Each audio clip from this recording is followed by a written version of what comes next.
My philosophy was always to hire people who might one day take my job. He tried to do exactly that. Well, he was naked during the interview, so we decided to pass. Did you say In the naked? office? And I fired him on the spot. Ooh. This is The Bad Hire, the show with the best stories about the worst employees. We fired him, of course. People are crazy. It's like an HR nightmare. Right. One bad hire stole all of it. Crazy stuff. She got what she deserved. Oh. I'm your host, Ken Monroe, and every week we dive into real-life stories from the wild world of work and what can happen when the wrong person gets the job. These stories aren't just crazy, they're cautionary tales about lessons learned the hard way. Let's get started. All right, hey everyone, welcome back to The Bad Hire, the show where we take the best stories and the most unfortunate employees, There you go. interviews, and they collide and we tell great stories about it. So I feel like we have a slightly different tagline every time. yeah, it is. It's like, Nathan's like, we need the tagline, and I say it different every time. And he's like, but it's always kind of fun to see, like, what's the tagline going to be this We really time? have it right there in front show- of him to read too. the show with the best stories and the worst employees. That's just- and I hate saying the worst employees. I just think it's I so see. negative. I think This is it's the So bad now hire. so I changed it to unfortunate. I know. Yeah. But I The changed it unfortunate to hire. unfortunate today. I was like, It's a little bit nicer. it's unfortunate. Yeah. It's like, who knows what the experience. That's they had a bad that's in our TikTok bio right now. We can change it to unfortunate, though. I guess that makes sense. Or we can be the unfortunate hire. change it to the unfortunate hire. Oh man, that that's stresses me out. Thinking about all the Can you stuff think I'll about have to the- change. think Emma, about the could you just rebrand redesign on everything? We're We're gonna gonna unfortunate hire. I do like the title of the show. I think it looks good on stuff. Like when you put a hat on that says The Bad Hire. Well, it's one of those things where I think I've worn one and someone would be like, bro, what is that? it's like, I like I how was short a it bad is. hire. it was one of those things where we were all kind of Clean. surprised that thebadhire.com was available. We're like, oh, we got thebadhire.com. When I typed that in, so it was available. I bought it in like 8 seconds. Yeah. It's like the best $10 we've ever spent. It was. Yeah. It works. Worst case scenarios. Sooner, this doesn't work out. This show, we stop. I'll just take, I'll just take like people's pictures that are like really terrible employees and just post Here's the them on bad there. hire. Post you- Yeah. That'd actually be mean. Yeah. Oh my God. That's funny. Well, Emma, Nathan. Emma, nice to have you back. I see a comment when you came in. You got your game face on. I guess it's the same face I always have on. Ready to go. Oh my God. All right. So you guys know the drill. We're looking for stories and we'd love to hear yours. So, whether it's a funny story, a bad hire story, a bad interview story, the range of stories we've heard is crazy, but what we just want to hear your stories that you have when it comes to hiring people, employing people, not to make fun of it, but to just have fun a little about it. And, we want to run with your stories and tell them. And so if you'll submit them, our stories, you can either do a segment, you'll see some segments today or see at least one segment today. You could sign up for that and we'll interview you with one of our producers, let you tell your story that way, or you can submit your story and write in and we'll read it. And if you have the best story for the year, you have a chance to win $10,000 and we'll give away $10,000 at the year anniversary of the show and figure out another promotion or something to do the next year. But it's doing good. I've enjoyed the stories so far. Yeah, it's been fun. We've had some sent in that we've been recording more of these segments, and all of those all get entered to win the prize. And so if you have a story you want to be shown like we're doing today, where like we actually show a clip of you telling your story, you can enter that way.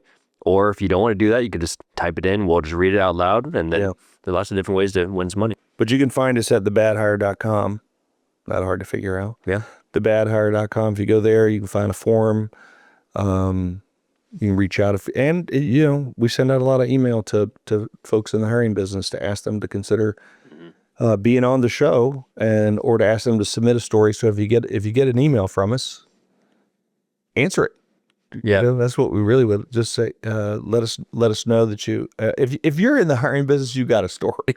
Well, it's funny because I know you, because if we sat down and we talked, yeah. you got to joke it around a little, relax a little bit. Sooner or later, your hiring stories are going to come out. And everybody we've been sending out, because we have been sending out a bunch of emails trying to get people to come be a guest on the show more or less in one way or another.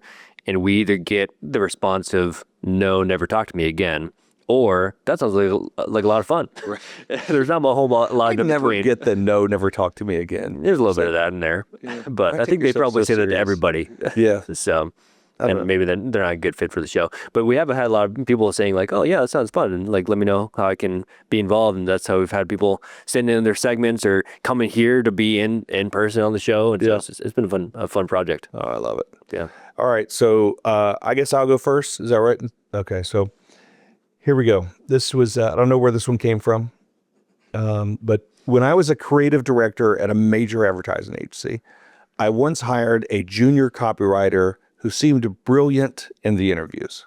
Smart, confident, full of ideas.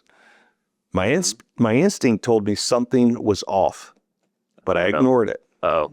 My philosophy was always to hire people who might one day take my job.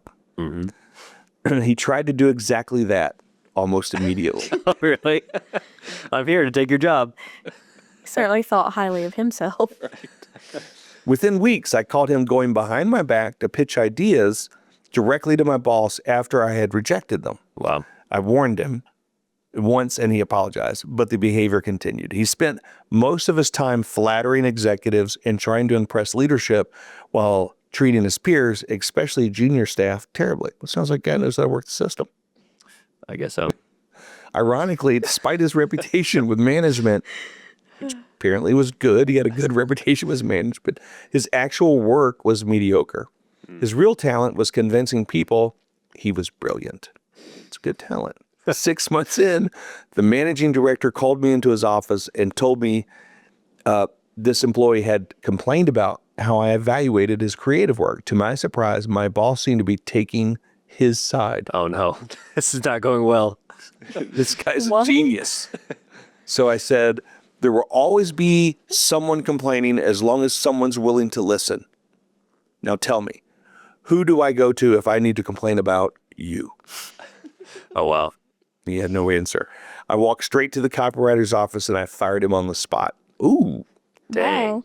To this day, it's still one of the most satisfying decisions I've ever made. Just walked right over. This person sounds like, the person that they hired sounds like the strategic initiative guy. Like, do you remember that The story? guy was just a bunch of random various tasks and responsibilities. Yeah, he was like, I have this very top secret project that I'm working on. It's super strategic, Right, super yeah. confidential. Always worked on something important. Sounds really cool, but doesn't actually Yeah, this work. guy's at going up to the senior people and like, oh yeah, I'm working this big project. You're gonna love it. Yeah. Yeah. Schmoozing them. And so this guy knew how to schmooze up and really well. trash talk down. Yeah, which sounds like a toxic combination, I guess. Emma, did you find the story on Reddit? Yeah. I As soon as you started reading, she started laughing. I was like, oh, she knows the story ahead of time. She was the one to find it. That's funny. That is kind of a scary combination of people who can get in there and just like be toxic down here, but then like schmooze the people up here. It's like you don't want to work with anybody like that. Yeah. Can you imagine, you hire somebody who's like a junior and they're pitching you ideas and then you, in an ad agency, which is just, it's just idea pitching, right? Yeah, it's and true. then, you see them circle around and, they're in there talking to your boss, pitching an idea around you. Yeah, it's pretty much like asking your mom for something. She says no, and then like, let me go sneak and ask my dad. It's like, that's not so loud. It does kind of sound like A little bit of that. Mom said we could go get McDonald's. Yeah, might be okay at home. Before we dive back into the chaos on the bad hire, this episode is brought to you by B-Checks. Hiring shouldn't feel like rolling the dice. Background checks should come with great tech, seamless integration, and customer service that delivers. That's B-Checks. Lightning fast results, unmatched accuracy, built-in fraud prevention. We help you hire the right people. Now, B-Checks plugs into over 100 HRIS and ATS systems, so your background checks run smooth, fast, and backed by top-level service.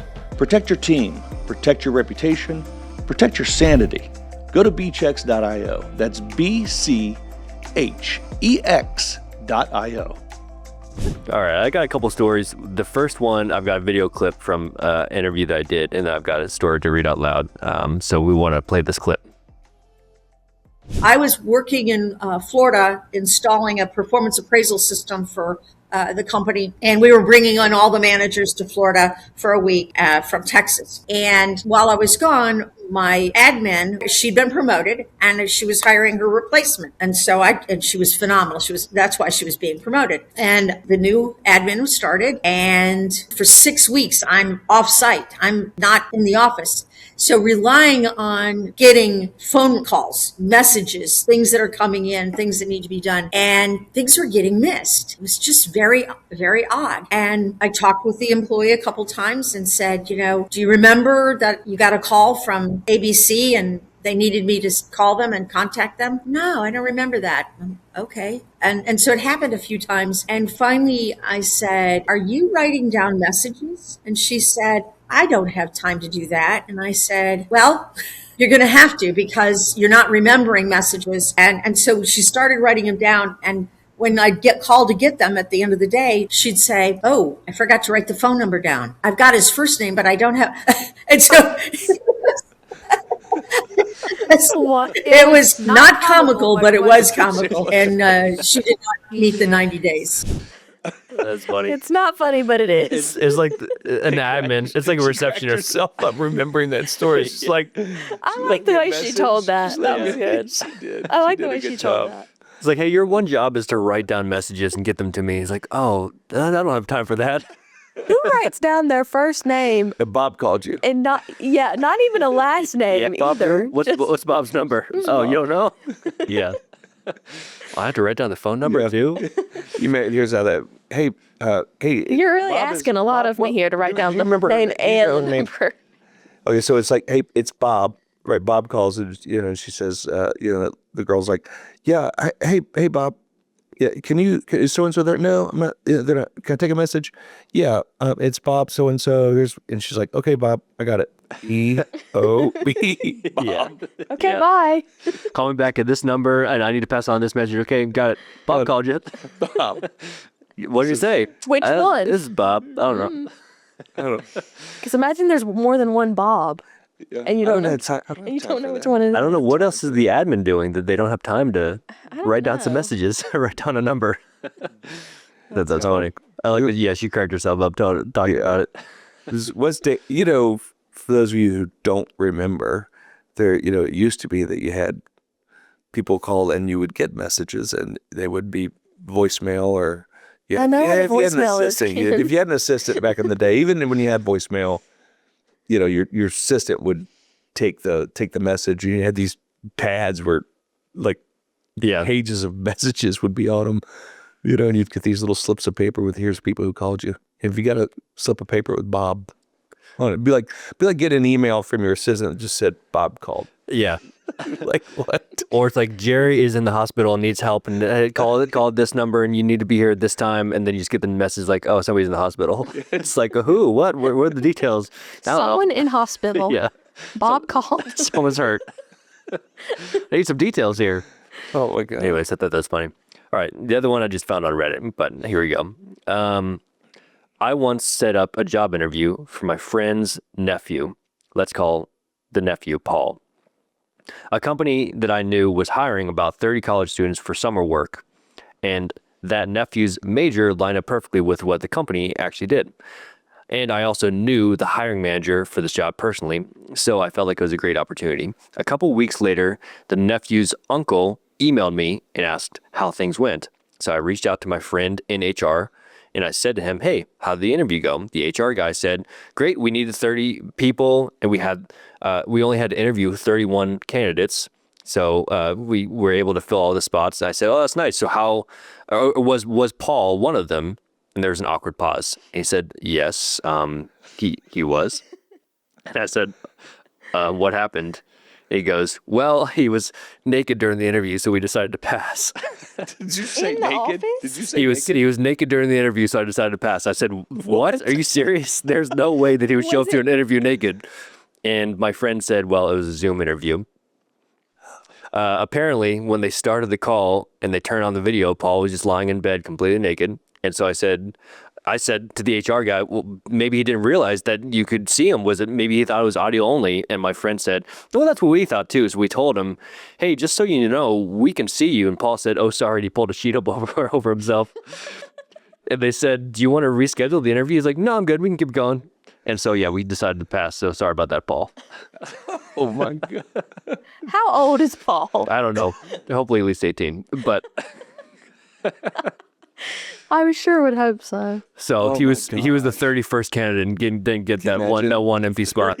We took 30 out of 31. You're the 31. This is like And it happens to be the guy that was referred. this is like Cat Nuzzler 2.0. Yeah, no, it totally is. The naked cat medicine is Still my favorite story. not as good of a t-shirt. Yeah, just the fact I will pulled a guarantee sheet over. there are so many Zoom interviews from bed. just really bad, just great stories about really bad interviews on Zoom. Yeah. You know, because here I've had a couple where, you know, I've just really had to get on someone about how they got onto a Zoom call. Mm-hmm. You know, just, you know, I don't know, I think we talked about this before. You remember when COVID first happened, everybody went and everybody showed up to Zoom the next week and everyone was looking sharp and had their Yeah. Yeah. Dressed up. They actually suit and tie every day. And then it was suit and tie with sweatpants. And then it was just all sweatpants, everything. Yeah. slowly just And then, everybody. and then it was Paul just not wearing Just, anything. you know, I haven't showered in a week. You know, Yeah. everybody turns. It went from bright-eyed and everybody's going to all cameras off. Yeah. You know? Well, Can you those turn are. your camera on. I'm actually at Marshall's right now. I'm at the checkout line, so I guess. Yeah, there's a lot of those type of stories too. I had a call with someone yesterday, and it was three folks from their team, and one of them, they had the fake backgrounds going, you know, Mm-hmm. and one of them sounded like he was standing on a street corner. I mean, it was just like traffic, other people, voices. I was like, this guy, I think maybe he was sitting in his car. You know, I don't know, but I was like, really? Why did you get on this phone call? If you're going to, Yeah. you know, at least put it on mute. Wait, Marcus, can you actually pull up a clip from YouTube real fast? Would that be hard? I was working in Just go to YouTube real fast and type this in because I want you to see this, Ken. There's this one guy who, especially during COVID, he would just go around doing interviews and stuff, like with a green screen behind him, but it was like attached to his back as he's doing all these crazy things like snowboarding and stuff, and just pretend like everything's fine as he's like flying through the air. So if you go to YouTube, just type in it's Frankie LaPena and just like water slide or something like that and green screen or something like that. Because I think, Ken, you need to see this. Yeah, I'm not a big fan of the fake backgrounds anyway. You know, I was the same call. Two of them had the exact same background on, Yeah. right? So, Oh, that's right. Yeah. and I'm like, I don't know. It looks weird. You're looking at them and like they look like they're standing in some room at some random. It's been really ripe with opportunity. Here we go. But Is that it? I think Yeah, Q4 is let's even bigger try for it. us. Oh, okay. Yeah, Frank, do you have those projections for Q3? Yeah, let me pull them up right here real quick. I'll pull them up at you. Oh, my brakes. Hey, Frank, are you okay, man? Oh, my brakes. Oh, my brakes. He made it big from doing that. Apparently, ended up. So I guess maybe start. I only saw like one or two of those. Maybe it started as a thing, and then you just took it to the extreme where it was like at an NFL game or whatever. But I think the first one he was actually pranking somebody, and it was like semi-believable at first, and then it just went to the extreme. But that probably originated during No, COVID. it's I hate Very it. It's like interesting. I hate the fake backgrounds now. I think I've got a fake background, so I got to change mine because I'm on Zoom a lot. I mean, I get it if you just don't have the right place. Mine's Paychex branded at least, though. Yeah, no, So I got that going. well, if they do something like that, right? If you brand it and it's just yours, that's kind of cool. But I was sitting there on the thing, and like two people side by side, and it looks like they're sitting, in the same exact room. Yeah, because you get on Google Meet or Zoom or whatever, and they have the virtual screens. Yeah. And there's like the first choice for everybody. So everybody kind of all has that same living room as their background. Yeah. In fact, make sure this happens here, right? If we're gonna put backgrounds, it should be backgrounds of our office. Right? Take photos. Have somebody take photos in our office. We got really cool office. So you can't tell if it's Gold Hill, the meeting room, or actually Gold Hill. Why would we have some fake office in New York, in the background? We could get, they have those, they have those looping live video backgrounds. So we could just have one of like looping of Randall walk around in the background and stuff like that. I heard some guy talking the other day. I think he was a judge, and he was furious about somebody who had, got online and had that, and it had a cat. The video was a cat walking back and forth behind the guy. Yeah. He was so furious over it. I'm just like, I don't know. I don't know why. Well, you can make your own virtual video background behind you. And there's this one where a guy's sitting at his thing, but he had pre-recorded him walking up behind himself and pouring himself a cup of coffee. So during the call, he's sitting there and just like his cologne comes up and just pours him a cup of tea. In COVID, I did that. Oh, really? Did you prank somebody? I was such an idiot. I cut a video of me walking into my office and walking behind and doing something behind me, and then came in, and then I had, I'd stopped and looked down at myself, and so when it happened, I was like looked up at myself. Oh, it's Ken's twin. Yeah, walking behind you. That's right in the middle of a meeting. I pulled it off. That's funny. Yeah, lots of green screen talk. Oh. All right, so what's up? Are you still got to go? Yeah. Oh, okay. So we just went off the rails. Yeah. Are we ready? All right, we're ready. Sorry, Okay. we're done with green We're ready, screens. game face. Yeah, All Let's go. This one sounds really similar to the one that you just told. So here we go. Years ago, a colleague and I interviewed a man named Miles for a very junior civil service position. On paper, he was overqualified, private school, a law degree, well-spoken, so we assumed he had simply taken an unusual career path. For about a year, he did the job reasonably well, though coworkers noticed he was moody and often rude, even to his own family when they called the office. Eventually, complaints started coming in that he ignored instructions or treated colleagues poorly. It became clear Miles believed the job and many people around him were beneath him. I sat him down and explained that while he was free to aim for something better, he still needed to do the job he'd been hired for. Yeah. Instead of responding normally, he stood there silently, furious, clenching his fists like a child being scolded. Oh, wow. Like Arthur in the meme. Yes, exactly just like like that. What are y'all talking about? We'll have to get to that. Okay. Well, Marcus pulled up. Not long after, I moved to another role. One of Miles's new tasks was organizing staff photos for updated security passes. Oddly, he photographed everyone except me. After 3 months, I had to order him to come take the photo, which he did reluctantly, and then lost it, quote unquote. My pass was never issued. I warned leadership that his attitude would eventually cause a serious problem, but they dismissed it.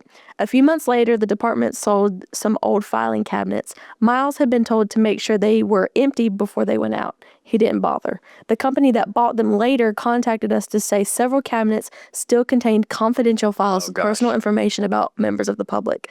That was the moment everyone finally realized Miles was exactly the problem I had warned them Oh, about. Miles. That's not good.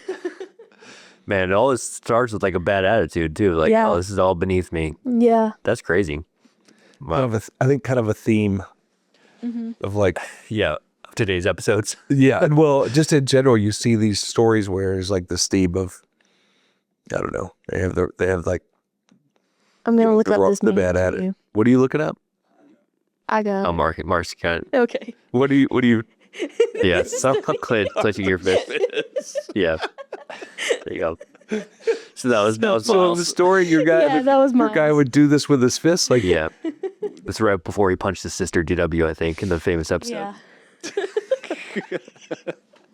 So that was Miles just thinking that he was better than everybody else, I guess.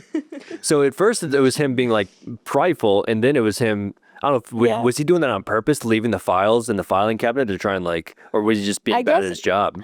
I think he was just doing it on purpose because he thought that everybody was beneath him. So he was like, I don't have to listen to these people. I guess so. That's what it sounded like to and me. then confidential info is getting out there. Yeah. Wow. Dang. That's crazy. Yeah. Is that it for you today? Yes, that is all. Those are my stories too. Nice work. Yeah. That's Nice work. That was fun. Yeah. Good show. I liked it. Yeah. This is our first YouTube pull up. It was. Thanks, Marcus. Thanks, Marcus. Appreciate it. And thanks to Peter. Peter's the editor here today. We got a whole production team now. Yeah. We're grown up. Shout out to Charlotte Christian School. There you go. All right, he's getting his internship in. That's kind of cool. Nice. Yeah. Loved it. My sister went there, so I had to chop it up with him about it. We might have been recording that whole part. Maybe we'll patch it into the podcast. I don't know. We'll see. Hey, listen, we appreciate it. We love doing it. Listen, if you're an owner, if you're a founder, if you're an HR pro, you're a hire and office manager, if you have hired, interviewed people and you've dealt with a bad hire, we know that you have a bad hire story, we would love for you to submit it. Send it to us. We'll read it on the show. If you want to be on a segment, which I think is super cool, you should do that. Sign up, say I want to do a segment. We'll schedule a meeting with you. We'll do Nathan or somebody on our team will get with you, and you can tell your stories on video. We'll play them. Lots of fun, lots of opportunities for you to tell kind of your stories of hiring folks and dealing with folks every day. We know it's a tough job, and it's difficult, and there's a lot of ups and a lot of downs, and so it's fun to tell the stories. And we hope you'll do it. Send it to us. If you do, you got a chance to win $10,000 because we're going to pick somebody to win $10,000. There you go. Sooner or later, and we need to get so people understand I'm serious. I'm going to give away $10,000. I need to get like $10,000 and hold it up and go, here's the $10,000. And hundreds. I'm really going to give this money away. Yeah. We'll have to get a whole briefcase of ones behind you. That's right. Like That'll that. look cool. Yeah. A briefcase with it. Yeah. And when we give it away, let's do it that way. It'd be cool. If it was hundreds, it'd be like that big. Yeah, like Mr. B so much for the. Yeah. There you go. We'll ask him, do you want the $10,000 or do you want to tell another story for double it? Yeah, double or nothing. Double or nothing. Yeah. Deal or no deal. Yeah, I love that word. Yep. So we appreciate it. Hey, listen, sign on to thebadhire.com. Share, tweet, send, whatever you want to this smash show. that like button. There's you're going to see some short clips on social media. Like and share them too. Just get the word out on the show. We want this to be a place where folks that are hiring people, that are working with people every day, at the office, at work, wherever it is, can smile a little bit, have a little fun as we tell some fun hiring stories. Yeah. So, we appreciate it. It's fun. We'll see you next time.